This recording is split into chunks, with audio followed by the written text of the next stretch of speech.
This is the urban sports scene, joining you from the 2024 MEAC Tournament at the Norfolk State Arena in Norfolk, Virginia. The 2024 MEAC Tournament has concluded. It is over. The Howard Bison punched their ticket to the big dance with a 70-67 victory over the Delaware State Hornets. And on the women's side, the Norfolk State Spartans, in a hard-fought battle, took out the Howard Bison 51-46. Wole, what are your initial thoughts on both games? We'll start on the men's side. On the men's side, first of all, I had to take off my pad, my little media day thing. But the men's side, it was great, man. It was great. The men's side was, to me, Howard started off fast.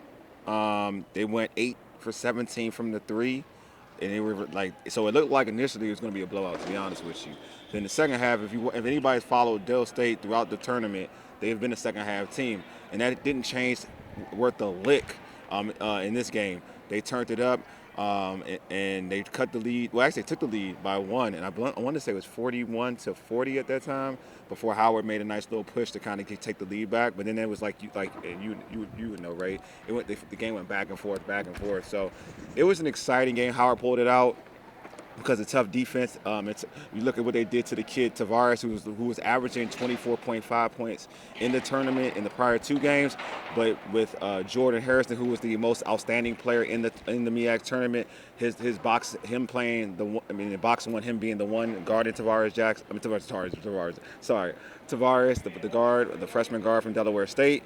What he did throughout that game, and honestly, you look at his body of work, what he did against Jamari Thomas, and then having to play against Tavares, it was tough, and he did a great job. Scored 18 points, was knocked down from the three-point line. He set the tone, so it was a great performance. And now Howard is marching on to the tournament, man. Jordan Harrison, grad transfer into Howard. And Jordan Harrison speaks to what this program this season was about. It was about new pieces. Yeah. Remember, the Howard program, they lost 3 players to the transfer portal, including Elijah Hawkins, who I think was critical to their success last season. But it speaks to head coach Kenneth Blakeney. It's so hard to win back-to-back championships, and Coach Blakeney has achieved that. He is rebuilding this Howard program little by little, man, and he has the players to do it. He's got Dockery coming back next season. But before we even get there, just talk about Coach Blakeney, a friend of the show. How big is it for him to win back-to-back MEAC tournament titles, and what will this do for his program? Will it elevate his program? Because he said this is the nature of the business now. It's NIL and it's transfer portal. So it's probably going to be some changes this offseason as well. But he did it without Shai Odom, who was the reigning rookie of the year in the MEAC. It's just amazing what he was able to accomplish with the injuries. He's talked about that all season. So shout out to Coach Kenneth Blakeney. What's your thoughts on him? I think he's a phenomenal coach. Look at what he's done over the last couple of seasons. Like prior, a lot of people, we would say that Coach Robert Jones is the best coach in the MEAC, but I think you can make the argument that Coach Blakeney is the best coach in the MEACs. I just feel like what you've seen in terms of even this season is a prime example. He didn't have the best roster, the best team. Yeah, they were more veteran laden team, but I don't think they were the most talented team. But I think that what he coached up and how he got his guys to perform, and the progression of some of the guys he's had in the beginning, like a Bryce Harris, I just feel like he's part. What he's building here is something special, and going into the tournament. He's going to play tough, and even going into next season, I just think that he will continue to get better. And obviously, you talk about NIL and things like that. So he mentioned it, that it's a different beast now, right? But he's got a formula to find the kind of kids that he wants, the kind of kids he's going to bring it to his system. And I feel like Howard is going to have like a Howard way of playing basketball. He's come from Duke University and he's playing under Coach K. And there was a Coach K way, right? Like Coach Blakeney has a Coach Blakeney way, and I just feel like if you look at what he's had from last season to this season, he's had that. You know what I mean? Like he talked about that in the press conference. Even offensively speaking, his guys are good one-on-one players because they play a lot of one-on-one in practice, right? So to me, he has a formula. He's one of the best coaches. I just feel like Howard will be getting better and better. Hopefully they just lock him up and don't ever have him leave the program because I think he's an amazing head coach. One thing to know, Seth Towns, of course, he's been in school for a while. He actually joked during the post-game press conference that he's been in school for 100 years. And first time in 8 years of being in school, he's had injuries. We don't want to make light of that, but first time in his college career that he's won a conference title. So that's dope. I don't want to tell you this, but I do want to remind you. I predicted that Howard would win. Yes. And on the women's side, I did not predict Norfolk would win, although they were the prohibitive favorite, of course, coming into this tournament. Yeah. But Howard led by Coach Ty Grace. We talk about her so much on this show. Yeah, she did an amazing job. The team played so well defensively. There was some questionable calls at the end for some of you. For us, we felt like it was a sort of I don't want to say bad. Take your word for it. I'm not going to say bad, but the officiating wasn't the best night on either side. Yeah. So you got to make plays, and it shouldn't come down to the officiating. But without Destiny Howe, this team still competed all year. The team grew. The freshmen, they grew in Tiana Walker and Sayla Hemingway, and I think they have a bright future.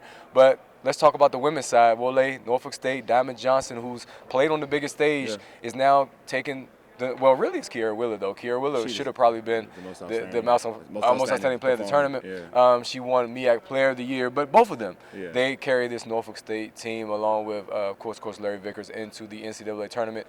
Your thoughts on them? They're an impressive team. They only lost 5 games this year. They beat a good Howard team, a well-coached Howard team that gave them all the smoke. All right, coming into this game, some people were saying like it's Norfolk's championship to lose, right? But Howard didn't pay any mind to that. So they had to fight and they clawed. And there was a point in time where I felt like Howard had all the momentum. And you mentioned Kiera Willer. Mimi is what Coach Vickers calls her. Mimi took over and had like 9 points in the stretch and had a block shot. She was playing like a mad woman. You know what I mean? And I felt like she was the key to for them to like get back in the game and take the lead. Because if she doesn't have that performance, they lose this game. And then Diamond. If you look at Diamond Johnson in the first half, she had 0 points. And in the second half, you can see her aggression go up a notch, right? It may not have been a great shooting percentage, but her aggression did go up, and she did have key baskets. And from that point on, I felt like from that point on, now they were in the game. They had kind of had their feet wet. They kind of woke up. I even asked Coach Vickers. I asked him in that second half, you were very animated. You're normally not an animated coach. And he said, well, he was pretty much trying to get his players not to fight amongst each other because that was the vibe in the huddle. So looking at that situation, look at how they, obviously there was an adversity and how they bounced back from it and were able to win this game. It's a tribute to those two players and also let it be known that it is hard in this league, in the MEACs, that when you have two individuals that when your team is struggling, but you can give them the basketball, go give me a bucket. Norfolk State has that, and that's why they're pretty much advanced. Yeah, Kiera and Mimi Willer was that for Norfolk State tonight.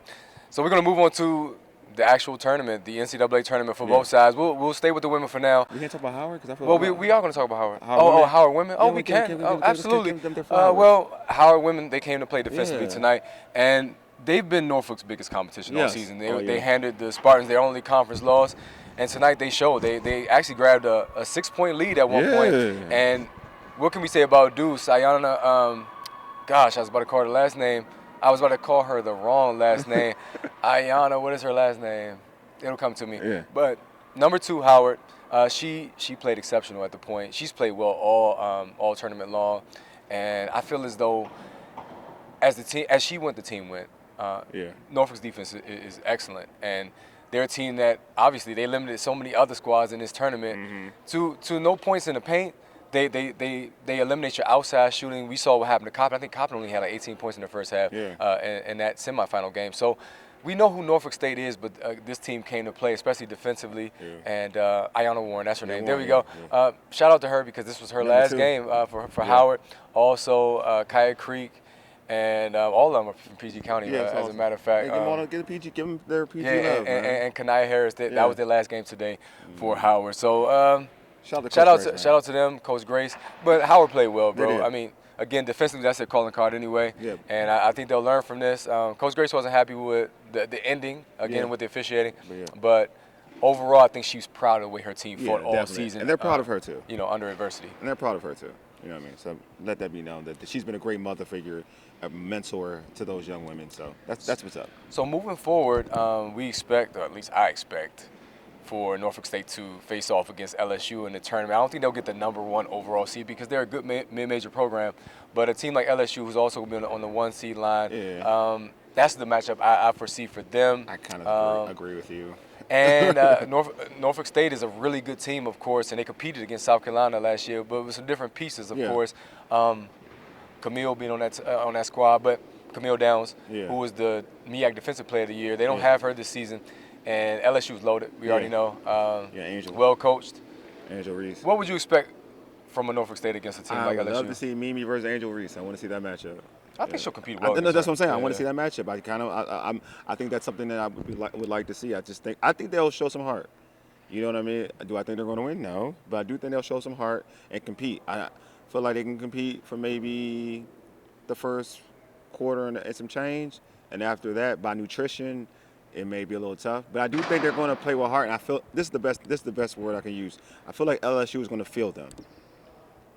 Whatever that means, whatever happens after that happens. They're going to feel them.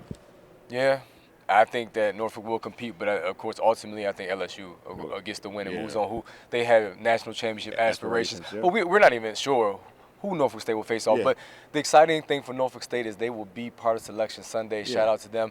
And go ahead. But also, I want to add, like, the cool thing for them is they have the experience of what they saw last year against South Carolina State. Coach Vickers South Carolina. South Carolina. Thank you, bro. South Carolina. South Carolina State by 60. That's true. Facts. South Carolina. But Coach Vickers did state this. He said that was a good experience. And plus, that experience was they were just happy to be there. Right? It was like, okay, it was something new. They haven't been there in like 20 years. Like, they were just happy to be there. This year, they know what to expect. So they'll have some comfort level. Now, the competition does dictate it, but there is some comfort level because you've been there before. Back-to-back champions on the women's side as well. Again, not an easy feat. Yeah. And on the men's side, back-to-back. Now we're talking Howard men's basketball again. And the word is that we were hearing is the winner of the SWAC tournament may face off against the winner of the MEAC tournament. Yeah, that's the prediction. As we're recording this, Texas Southern is set to face Grambling State. So we don't know who that might be. But you said you weren't too excited about two HBCUs meeting in the first four on that sort of playing game situation on this coming Tuesday. Expand about that. I want to spread it out, man. Just that why we have to battle each other. Like, can we just spread it out? Why do we have to battle each other? I know it's cool for bragging rights in the HBCU culture, right? It's cool, like, oh, we just beat y'all, but like, why do we have to fight to go against each other? How come we can't fight? I mean, play against some other schools, and then and maybe then we spread out. Now there's multiple teams in the dance. You know what I mean? Like, I would like that situation where we can have a Grambling or whoever on that side, or Norfolk or Howard on this side. Excuse me. That would be ideal for me. But then you knock one. Now you get going against each other. One's knocked out. So now it's just the one. We could have two, more than one. You know what I mean? So that's my thought process of it. I'm not a fan of it. We expect that no matter what team Howard faces, whether it's Texas Southern or Grambling, it would be a good game. But we don't know for sure. Yeah. Nonetheless. One of our teams in amongst HBCU ranks is going to go on to play a number one seed. And at that point, upsets happen. We know what happened to Virginia against UMBC. It's possible, but we don't foresee that this season, especially with all the injuries that Howard has had. I think that Howard getting to the big dance is an incredible accomplishment. Man, it's amazing, so man. Regardless of what happens in that first round of the NCAA tournament, like against a Houston, I'm just happy to see a team like that overcome so much adversity, and so happy again for Coach Blakely, and happy for Coach Vickers on the women's side too. And shout out to Norfolk State on the men's side as well, playing in the CIT. It just was announced that they'll be playing right here at home in Norfolk, so it's still going to be some good postseason basketball for HBCUs as we move on, as this tournament again is coming to a close. Wole, any closing thoughts? And I'm gonna say, shout out to Del State. Oh, Del State looked good and Coach this week. Waterman, man, just. That program is on the climb. Week, I should say. That program's going to come up. And shout out, obviously, I'm going to go to the folks who lost. And shout out to Coach Grace. And I'm going to be redundant. Like, what she had to deal with this season should be commended. You know what I mean? Like, she had to deal with an injury that was, and she said that she missed her star a lot. But she had a bunch of girls who can compete, who can play, and they showed their worth. So shout out to her too. Shout out to all the women too, the women in this tournament, all the young men in this tournament. It's not easy, man. Like, we saw it in the men's championship game of how a young man who's had a great tournament, how he got emotional. You know what I mean? And I don't mean that in a bad way. Like, he wasn't happy with his performance, obviously, and he took it hard. So, but shout out to all of the players, because this is not, and I said it before, this is not an easy task. It's not an easy stage. There's so much pressure. You win or you go home, and it's right there. Especially if you're in a close game, that championship is right at the tip of your fingers. and when it disappears, it hurts. But shout out to everybody. Shout out for the women. I'm gonna say it's for the women's game. Shout out to the people who attended it, because I'm happy that the women got that attention too. So shout out to the folks who attended the women's game. 100%. Well, we thank you all for joining us. Follow the Urban Sports Scene on every social media platform. Of course, go and check out the home of the Urban Sports Scene, Empire Media, at empiremedia.com. And tune into our podcast weekly. You know, we do live shows every Wednesday, 8 p.m. Eastern Time. We also do some just random shows throughout the week. You know, we got a MEAC history we got a MEAC history show coming up. We may have a Commander have show. a lot of content coming around. We also have a Commander show as part of Fox Sports 1340 AM in Hopewell, Virginia, and 96.9 FM. Check us out there. Yeah. Go check out All Burgundy and Go Everything. That's with 3 R's on YouTube. Subscribe to both YouTube channels, and of course, like this video as well. Thank you. We appreciate you for joining us. Continue to check us out every week. This is the Urban Sports Scene. Signing off from the Norfolk State Arena, the cold Norfolk State Arena. You can't see it from here. Yeah, it's cold. But it's freezing in this joint. It's cold. Appreciate you guys.